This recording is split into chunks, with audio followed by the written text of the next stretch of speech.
I'm Frankie Terriot-Stutz. Welcome to Rebecca Farm, and I'm joined by course designer Ian Stark. Some very exciting tracks for riders to tackle here this weekend in Kalispell, Montana. And Ian, the CCI 3-Star will be primarily what we're highlighting here today, but just all of these tracks, some new changes and a lot of excitement. Yeah, it goes more or less similar route to last year, but there's a lot of new changes, some little tweaks here and there, but one or two new fences that are quite exciting and sort of scary. Well, the CIC 3-Star and CCI 3-Star both competing here this weekend. So for you, when you have divisions like that at the top levels of the sport and you're trying to kind of make the distinction, how do you go about doing that? Well, it's quite interesting because the rules actually say they should be of the same technical difficulty, but I argue with the rules all the time, so I'm not very good at obeying them. So I like to make the CIC as a sort of stepping stone to the CCI. So it's shorter distance, and whilst we've still got some of the same fences for each class, there'll be a few lighter fences, easier fences dotting around the course just to keep younger horses' confidence a bit more. All right, well, we'll also be chatting a little bit about the other FEI divisions, so come along with us.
Element behind us has been used just once before in the past, and so some reasons for that, obviously bringing it back this year, Ian, and a lot of work to be done around this pond.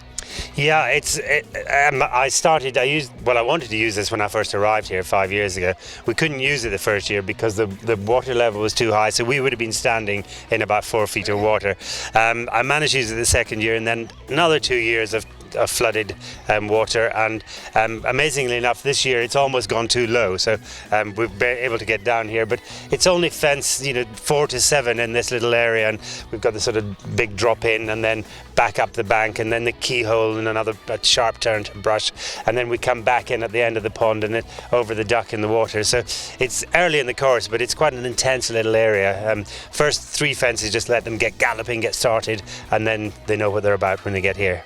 Well, in a course like this, it's very long, and definitely the terrain here at Rebecca Farm plays a valid point. So I think that these horses are going to have to be able to kind of get in their rhythm and get going. And how important is this first complex to get it done right? I think always when you get to your first combination on a course, you want to get it right as a rider and a horse. As a designer, you want to let the riders know that what's ahead of them, but not make it too difficult. But here with these fences, they can keep the flow going, but they've got to, once they're through this combination, they'll know whether the horses are in form or not and ready for the rest of the course. And also it's important with these ups and downs not to tire the horses, just let them get into a steady rhythm. If they start picking and fighting and hooking, then the horses get tired and then they haven't got the energy at the end of the course. Well, a really exciting part of Rebecca Farm are the lower levels, and we see that kind of here. There's a great novice fence that should take a few out maybe in the divisions, but the impeccable detail that goes into the lower levels is really something to notice here at the event at Rebecca Farm. So much detail going into each of the lower levels as well as these upper levels.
many elements here at this water complex. It's definitely a fan favorite. This hill will be covered in people come Saturday to watch from the Kalispell area. And there's so many different elements here that you have to get right. And some changes this year, but really it just keeps coming at you, this water complex. Yeah, the way in over the big drop is the same as last year, and then up the bank, and they've got an angle over the moose. Then the gallop up the hill, they've got the palisade here, and then it's 4 committed strides. And this is different to last year, because in the past the log was sitting over the top of the step, and now we've got it out there, so they've got to be a much bigger jump. So the riders and the horses will land much further down the hill and probably be in less control. Then they've got to negotiate the bend, jump the chicaner, and then turn back to this big open corner. It caused some problems last year. We've modified it a bit, but it's still a serious fence as far as I'm concerned. And this is a sort of preparation for the next level. You know, if they jump this corner, they should be ready for Rolex next year, in my opinion.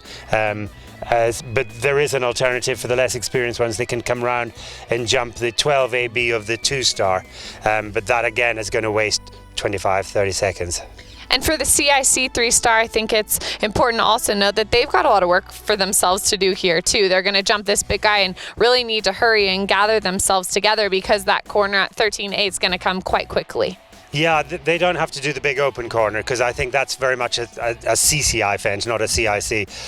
But for the CIC guys, they've got to land, as you say, get anchored once they've run down the hill a bit, jump the corner, and then they've got 4 strides and angle over the chicaner. So it'll happen very quickly for them, and so if they're not in control, it could be a bit messy. Absolutely. Well, so many elements to get done here, and definitely a fun place to watch. Well, in the 2-star division, you're going to see an open corner as well behind us here. And introducing these key fences at the lower levels is so important for the progression of these horses and for the success of them long term. But we're seeing a lot more of these open corners here. Yeah, I think for the sport used to be all open corners, and then we started seeing all these filled in boxed corners, and quite honestly they were ridden very badly, because the riders could take chances at them, and the horses would have to jump big massive spreads, and they could jump on top of them and get away with it.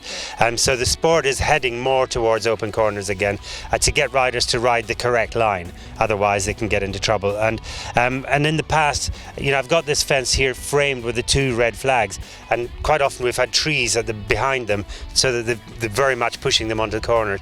But we're trying to introduce them to again more open fences. So if they get this wrong, they're going to jump into there and they can run out through the rocks. But it's a sort of, we've got to introduce it at the lower levels. But Badminton this year, for example, had a 95-degree corner with no trees, and it just looked like a straight line. It was unbelievable, and the horses jumped it so well. So we need to start training the younger horses to get ready for that. So we're going to see more of these. And in this sport, obviously safety is so important to these course designers and everybody involved. So you will see things on these fences. Here we see these frangible pins, and if a horse should hit them, they will give way, making it more friendly and kind of forgiving should something happen. But you will take home 11 penalty points if that is the case, because it's meant to make it so that, you know, there is a penalty for something like that happening, but it is very forgiving. But there's also the issue here. I put that big upright stone quite far back, so that if someone is falling off, they're not going to hug the stone on the way to the ground. Also helpful. Ian thinks of everything.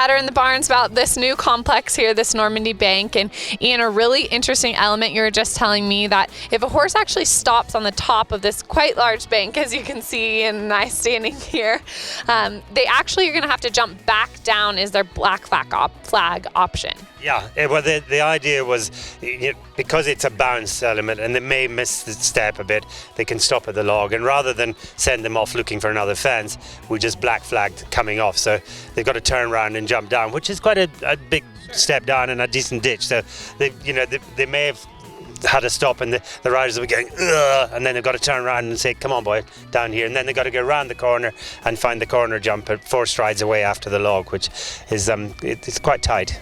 Maybe some extra incentive to kick a little harder going up the first time.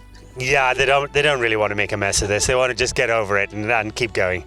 Well, one of the things about these tracks here at Rebecca Farm is that there's a lot of terrain out here, a lot of ground to cover, really. So, while we might see some of these riders in California or at venues with a little less track to cover, they've got some really good galloping spaces. And in turn, how do they make sure that they can set up properly after such a long gallop some of the time? Yeah, when you're at the lower levels, the course designers try and give them a fence to set them up for a combination. So we sort of prepare the horses and riders.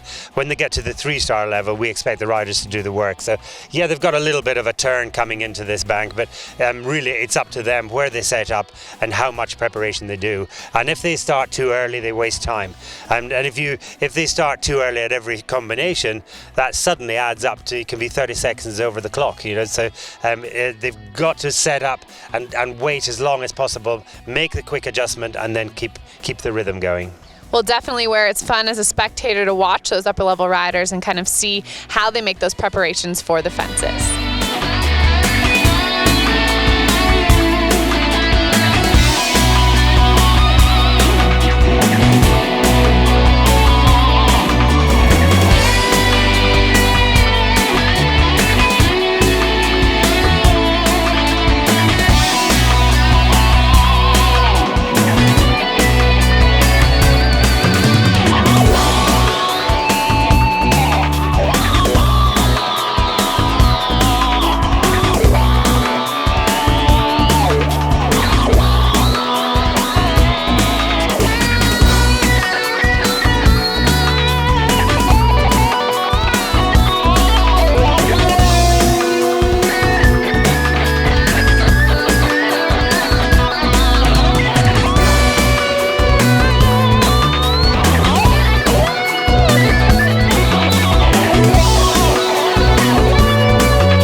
Quite a serious coffin for the 3-star division here at 21, and this is going to definitely take some good riding, Ian. Ian's famous for his rider frighteners, but this one might be more than a rider frightener. I hope the horses understand it. That's the most important thing. I have toughened it up from last year. It's the same gradient throughout, but I was a bit friendlier last year and gave them a massive log, so the riders were attacking it much more. This time it's on frangible pins, so if they get this wrong and the pins break, it's 11 penalties. So they don't want to do that, so they must prepare a setup, and then it's a forward one and then a forward one coming out. It was 2 last year, but because it's up a steep slope on the way to that final element, if a horse is a long way off it, they can chip in a little stride uphill. They can still get away with it as long as the riders hold them straight. But there are alternatives. They don't have to jump A, they must jump the ditch, and then they can miss out the C. So they've got other fences out there, but if they do that, they're away for a week, if not a month. And the time definitely so critical here that would take them out of the top placings most likely if they were to really take those elements. And the footage definitely is not going to do this complex justice behind me, because going in it's very steep and coming out very steep as well. So this is definitely one you're going to want to watch come Saturday.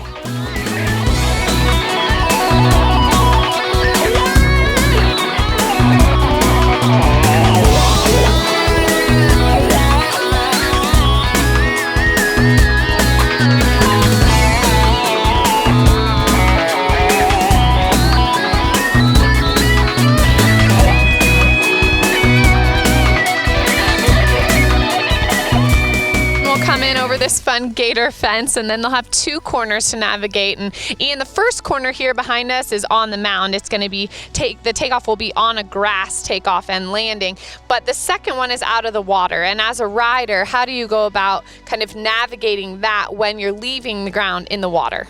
Well, again, we're talking about tired horses here and possibly getting tired. So I've softened the line of this compared to last year, because there was 1 or 2 horses really struggled here last year. So it's not such a big drop in, but it's still a decent fence over the gator. And then it's a straight line of 5, but a tired horse could easily get 6 because of the rise up onto this mound. It's quite forgiving, this first corner. And then really it's just a question of land and get on your line. Again, if the horse is fresh and bold, 5 strides, it might be 6, they might be trotting, you just never know. And actually, many years ago, Lorna Clark, who was a top event rider in the UK, said to me, horses never miss out of trot. So if they trot, you mustn't panic, just keep the energy and keep kicking. And I think that fence will look after itself. But the important thing here is the line is not too twisty. So if horses are getting a little weary, it's a question of keep punching and keep going. Right. All right, well, there'll be just a few more fences, and we'll see you at the finish for some final thoughts.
Halt Cancer X finish line, and this will be the magic area that riders are looking to get to come Saturday. When you get through these flags, it's a pretty great feeling, and Ian, a lot of work out there for these horses and riders to coordinate here, and really we look forward to watching it. But your favorite part about designing here at the event at Rebecca Farm? Well, I'd love coming to Montana, I have to say. I mean, what wouldn't you love about this? The sunshine and perfect temperatures, and it's just not quite like Scotland, is it? In Scotland we have the mountains in the background, but we don't have the heat and the sunshine. So I love coming here. But apart from the weather and the beauty of Montana, it is a fantastic event. It's got a bit of everything. I think the riders are tempted to come here and think it's relatively flat, but we found all the little nooks and crannies and ups and downs. So the horses are constantly on the move and changing gradient, and even if it's a little bit at a time, and that can have an overall effect. So the riders have to start the course and be considering what they're going to be like here at the finish, and not gallop the legs off them early on and then sort of blow them up and they're knackered. So it's over to the riders now. But what I love about it is it's got everything here. It's great. Pretty magical place, and we want to be sure to thank Ian, first of all, for your time, and also these course builders. These courses would not come to fruition without them, and they put so many tireless hours of work into these courses. We also want to take the time to remind you to please visit the Rebecca Farm website and consider making a donation to Halt Cancer X, the initiative here at Rebecca Farm, and we really appreciate you watching.